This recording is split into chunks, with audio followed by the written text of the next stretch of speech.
People are funny. They know Kanye is great too. But the way he conducts himself, they hate to believe it, but they can't help it. They know he's great. Shit Kanye say is basically affirmations what people say for success. And it sounds insane, because that's what motherfuckers do, but he sounds insane. And that sounds of a leader. No doubt he got some mental fucking issues. Most leaders do. The delusional issue. I'm a god.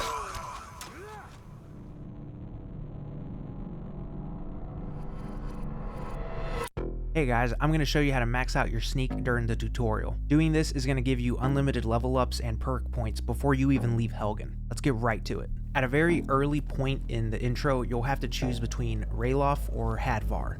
So go ahead and make the right choice by following Ralof into the keep and not Hadvar. Hadvar's pretty douchey. Also, set your game difficulty to legendary. You can do that after the first fight, but yeah, let Ralof do his thing, equip Gunyur's armor and weapon, and then unalive the two Imperials that run into the room.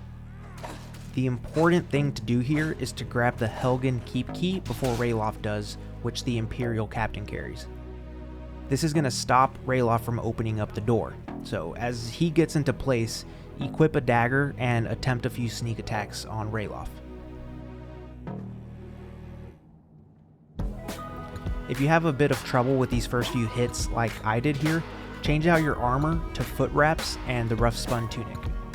The less weight you have equipped on you, the better sneak you'll have. So try those sneak attacks on him again. After a few successful hits, you'll get a character level up giving you your first perk point. Under the sneak tree, grab the perk called Stealth. It's going to make you 20% harder to detect when sneaking, and combining that with how oblivious Ralof is, it's going to make you practically invisible.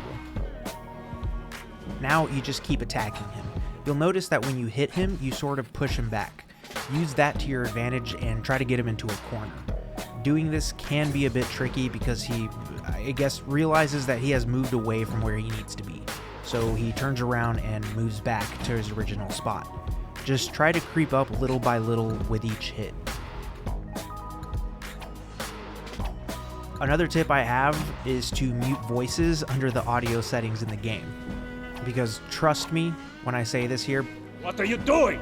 Is going to haunt you for a very long time.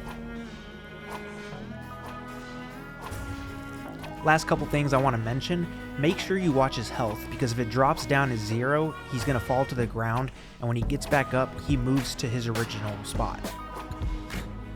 And also, make sure you avoid any perks that give you any kind of boost to damage or attack speed.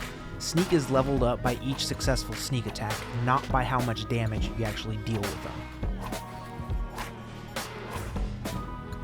But yeah, this is pretty much the entire setup. As you level up, grab the rest of the stealth perks and feel free to drop a legendary on sneak and run it through again. If you do drop the legendary, just make sure that you get that first perk under stealth before you even start up again. It'll make your life so much easier. Okay.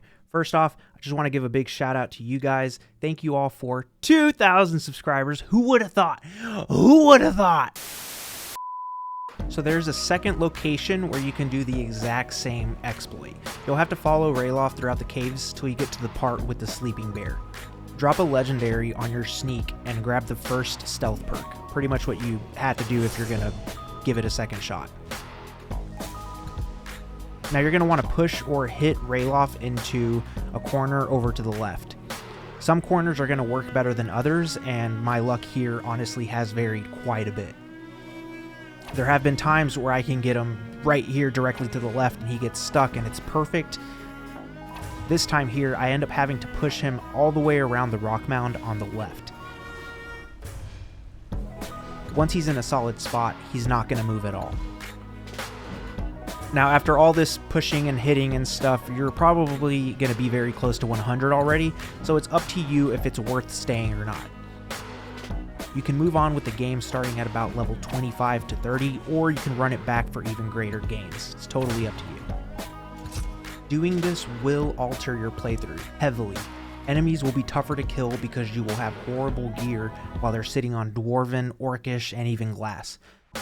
If you are willing to give this a shot, I do recommend trying it out with my god build that I've made, and there's a video that you can learn all about that right up top there, and I'll put a link down in the description. Well, that's it, guys. Go and do the thing, like, sub, let me know your thoughts down in the comments. I'm going to play some Elder Scrolls Castles because I've been crazy hooked on that game. Anyways, I'll see you guys in the next one, and stay bliss.